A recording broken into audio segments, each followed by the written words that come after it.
Om Namo Bhagavate Vasudevaya. Om Namo Bhagavate Vasudevaya. Om Namo Bhagavate Vasudevaya. Reading from the Bhagavad Gita, chapter 18, entitled as Conclusion, the Perfection of Renunciation, text number 61 onwards. So now we are nearing the end of the Bhagavad Gita, and with that we are also nearing the ultimate conclusion of the Bhagavad Gita. And Krishna is gradually building up, and then he'll speak his most confidential and the most important instruction. Text 61. Ishvarah sarva bhutanam hriteshe arjuna tishtati brahmayan sarva bhutani yantra rudhani mayaya. The Supreme Lord is situated in everyone's heart, O Arjuna, and is directing the wanderings of all living entities, who are seated as on a machine made of the material energy. So Krishna is saying that we are not independent, and he as the Paramatma, the super soul, is situated in every living entity's heart, not just the human beings, and is directing everyone's wanderings, and they are being moved in this world as if they are seated on a machine made of the material energy. Now that should not bring us to the conclusion that, oh, no matter whatever we do, wherever we go, Krishna is only taking us. No. He is directing the wanderings of all living entities according to their desires. Desires are ours. The way we desire, he guides us accordingly. If somebody wants to forget him, okay, take this intelligence, take this path. If someone wants to remember him, he gives them that intelligence. So whichever way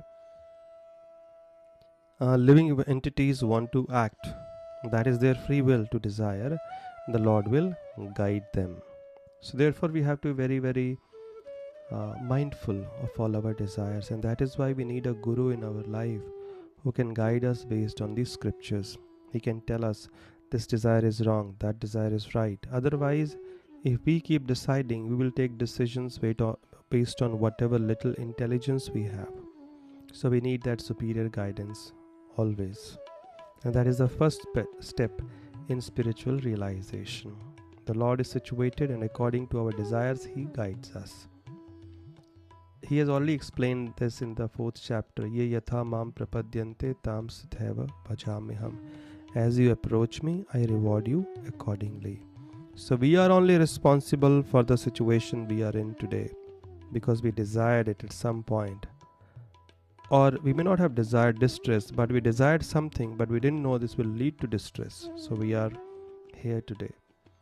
So our future will also depend on whatever we desire. If we want to end this cycle of birth and death, cycle of misery, and go back to our original home, the spiritual world, because the soul has to go somewhere, we'll have to leave this world one day. So if we want to go back to the spiritual world, the world of sweetness, eternity, no more misery, old age, disease, death, then Krishna will fulfill that desire also by making the proper arrangements, guiding us accordingly. But if we want to remain stuck here and continue to suffer and thinking that the suffering is enjoyment, then we'll remain stuck here. So everything is certainly revolving around our desire. And Krishna, like a loving father, he sanctions whatever we desire. Free will is ours. Now question is, why has he given us free will then, if we can misuse it? Because wherever there is love, there is free will. And then there is that risk. Like parents also have to take that risk if they give independence to their children. Because there is love, they are helpless. And that free will could be misused also. So that's why. But then there is a reaction to that. And then Krishna again repeats this. Tameva sharanam gacha sarva bhavena bharata tat prasadat param shantim sthanam prapsyasi shashvatam. Usayana Bharata, surrender unto him utterly. Utterly surrender unto him, that Supreme Lord. He has previously also mentioned, by his grace only we can surpass all the obstacles of life. Again he says, surrender unto him utterly. By His grace, you will attain transcendental peace and supreme and eternal abode. So only by Krishna's grace we can achieve supreme transcendental peace and His eternal kingdom after we leave this world. And that is eternal peace. There's no anxiety over there. So we can get best of both the worlds if we surrender to the Lord. And this is the conclusion of the Gita, which Krishna is going to again repeat in a very, very emphatic manner. He is just now beginning to nudge Arjuna to come out of his comfort zone, and through him he is telling all of us, by His grace, everything is not dependent on our efforts. If everything was so, then we could have been successful in everything that we try to do. But we have to have His grace also to succeed, to overcome all the obstacles of life. Therefore, we have to surrender. Surrender means, I am completely at your mercy, my Lord. Imagine when the enemy tells the enemy soldier, surrender. That means the hands are raised.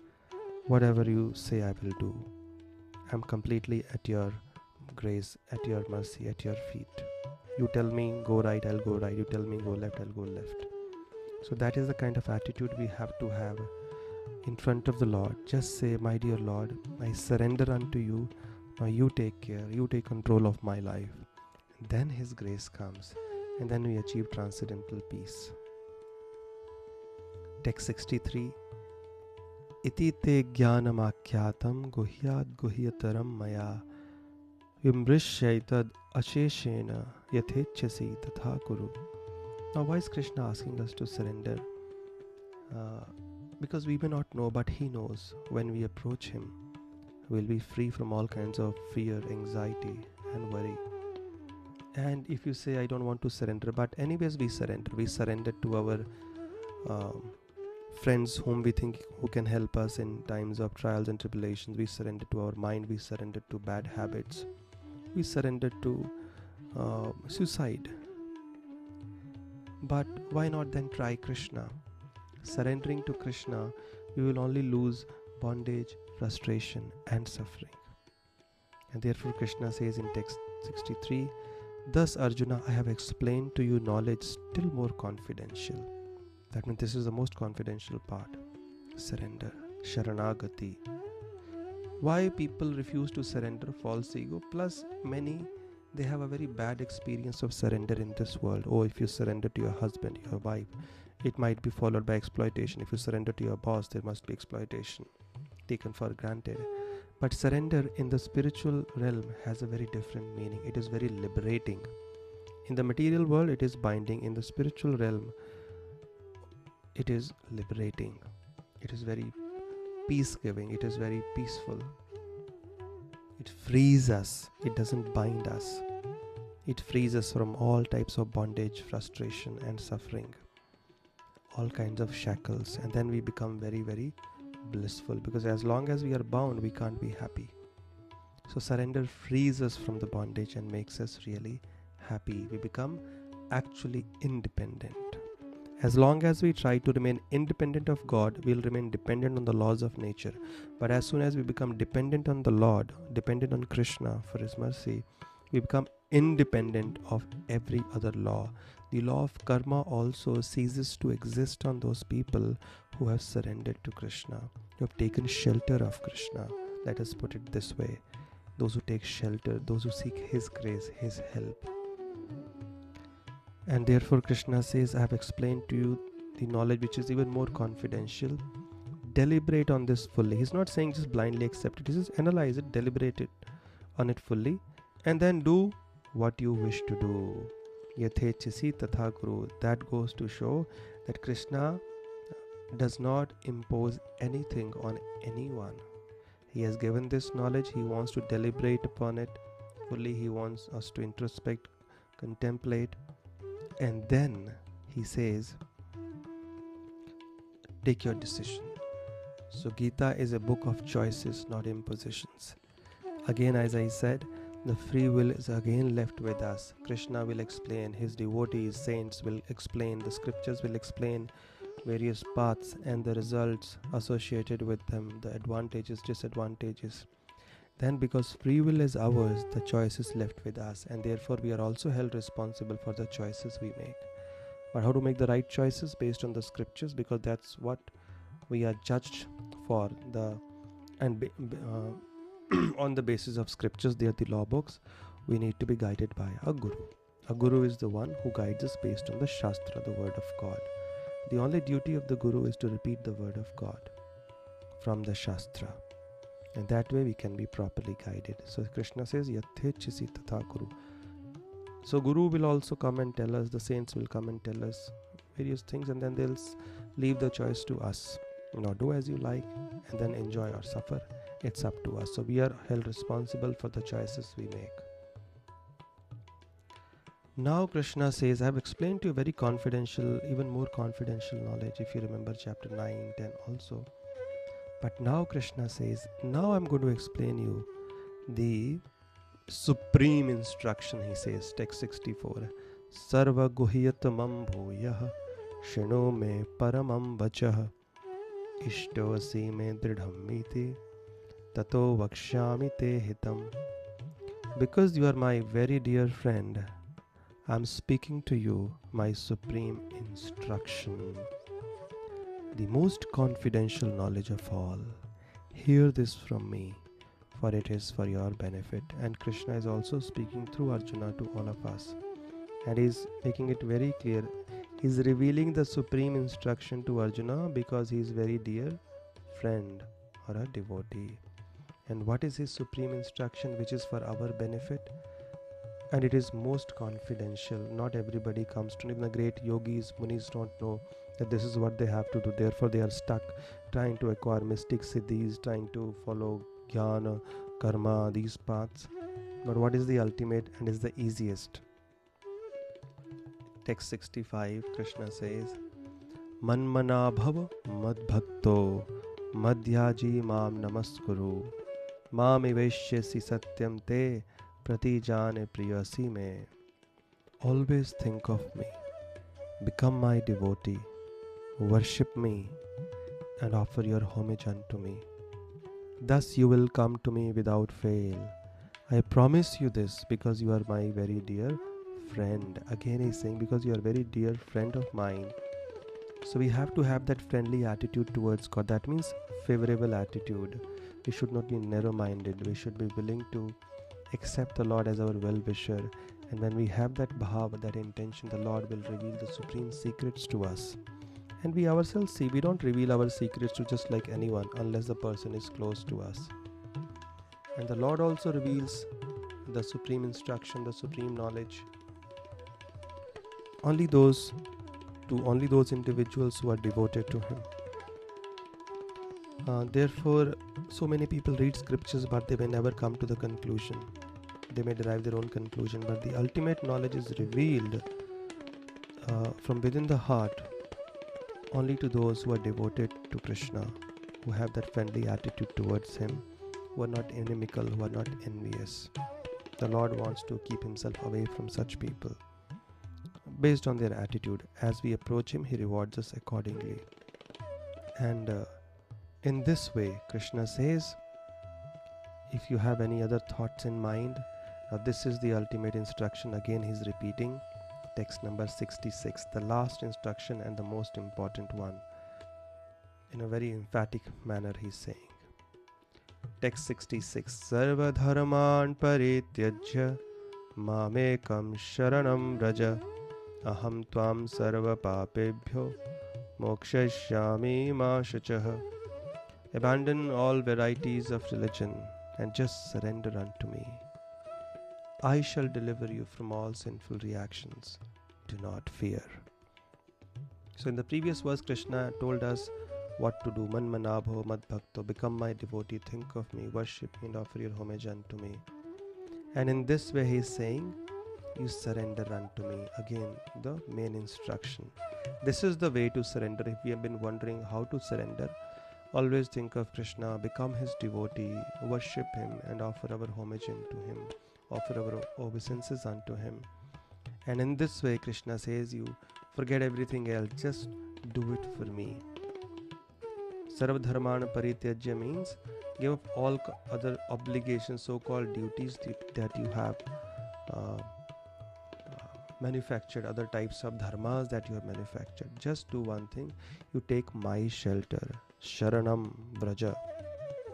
Then what will happen if we take shelter of Krishna by becoming his devotee, chanting his names? These are different ways of surrender, worshipping him, offering our pranams to him. These are the ways to surrender. So what will happen? Krishna says, if you do this, if you become my devotee, think of me, chant my name, worship me, I shall deliver you from all sinful reactions. Do not fear. What is our goal ultimately in life? To be happy. What stops us from becoming happy? Problems. Why do problems occur? Because of our past sinful reactions, karmas. Krishna says, I shall deliver you from all sinful reactions. Do not fear. Do not worry. Indirectly, what he's trying to say?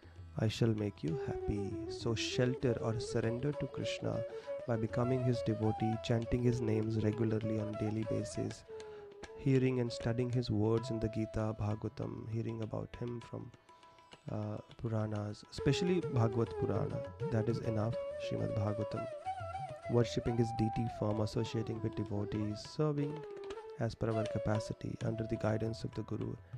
In this way, if we take shelter of Krishna, taking shelter of Krishna means taking shelter of the process. Surrendering to Krishna means surrendering to the process of Krishna consciousness by engaging in the activities which we just mentioned. And if we do that, Krishna will free us from all sinful reactions. That means the root causes of distress, anxiety will be gone, and then we will become happy. The root cause of problems is past karma. That will be destroyed by Krishna. Many people think, oh no, karma hai, we have to go through now. How can the karma be destroyed? No, you and I cannot destroy, but Krishna can.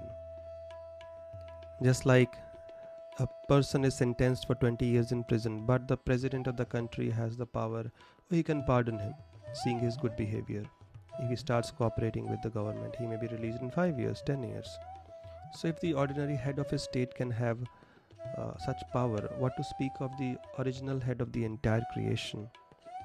The president is a powerful personality, but compared to God, so God can also have such power to pardon anyone who begins to cooperate with his laws. And the biggest law is that we turn to him, we seek his shelter, we engage in his devotional service, which is our real position, because we are eternally related to him. And then Krishna will take care of us, he'll finish our karma off, and then we'll be happy. And Krishna says this part of shelter, surrender should never be explained to some unqualified people. Who are they? Text 67. Idam te nat paskaya na bhaktaya kadachana na cha shushrushavai vachyam na cha mamyo abhyasuyati. He says this confidential knowledge may never be explained to those who are not austere or devoted or engaged in devotional service, not to one who is envious of me. Why is Krishna saying this? Because they will not understand, rather they will commit further offenses. So you need to be little qualified to understand this knowledge, otherwise people end up committing offenses, and that way they implicate themselves more and more in the laws of karma, and that way they go more and more away from God if they commit offenses. So we never explain. And then what happens if we explain this to devotees? Devotees are those who have a favorable attitude, are the right candidates. What happens if we explain this secret to others? Ye idam paramam guhyam mad bhakteshva abhidhasyati bhaktim mai param kritva mam eveshyati asamshaya. For one who explains this supreme secret to the devotees, pure devotional service is guaranteed, and at the end he will come back to me. So if we can start, now we have been hearing this podcast since a few months. Now we have been hearing, but if we also start sharing it with others, either sharing the audios or sharing whatever we have learned with others, with family members, friends, society, wherever we can, then pure devotional service, pure love for Krishna is guaranteed. And after we leave this world, which we have to eventually one day, we will go back to his abode. And then Krishna says how much he loves the person who shares this knowledge with others. Text 69. Nacha tasman manusyeshu kashin me priyakrittamah bhavita nacha me tasmad anyaha priyataro bhuvi. There is no servant in this world more dear to me than he, nor will there ever be one more dear than the one who shares this message with others. Krishna says that person is most dear to me. There is no one more dear to me than that person. There will never ever be one more dearer than that person. So this has to be kept in mind. If you want to become dear to the Lord, the instant way to attract his attention is to try to share his message with others or try to connect others with him. It could be done by sharing what we have learned. It could be done by distributing books. Like this is the month of Gita Jayanti, we can try and distribute Bhagavad Gitas to our friends, family, society.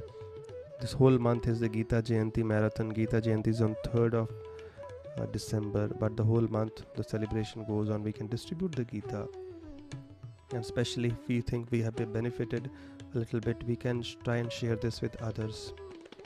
And then by inviting people to a Gita class or connecting them whichever way, or giving them prasad, inviting them to the temple, or facilitating devotees who are actually doing it. So that way also we become very dear to the Lord. Anyone who helps directly, indirectly in sharing this message with others becomes very, very dear to the Lord instantly. So this way Krishna is now coming to the conclusion, and the ultimate instruction has been spoken.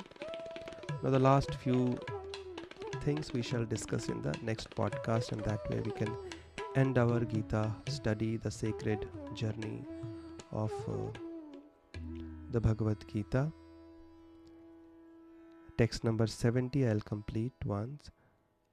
Adhyashyate chayamam dharmyam samvadam avyoho jnana yagyena tenaham ishtah syamiti me mati.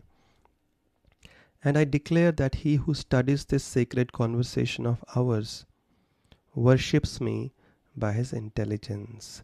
So simply studying this Bhagavad Gita or hearing this Bhagavad Gita is also a way of worshipping Krishna, which is one of his instructions, that we should surrender to him by worshipping him. But this is a worship by our intelligence, because our intelligence is involved. The Lord can be worshipped with our mind, with our words, with our body, and our intelligence as well. And the worship of the Lord by intelligence means we study the words of the scriptures, and that way we try to understand his glory, his name, fame, qualities, pastimes. And then text 71, what happens to those who are hearing this knowledge? Like all of you have been hearing these podcasts. What is the benefit you're going to achieve? Shraddhavan anasuyascha shrunayadapi yo naraha sopi muktaha shubhalokan prapnuyat punya karmanam.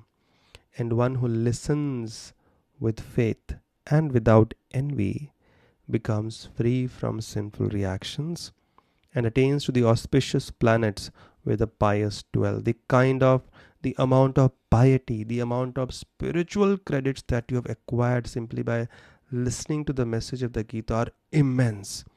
And therefore a higher destination to everyone who has heard the message is guaranteed, where the greatest living beings live.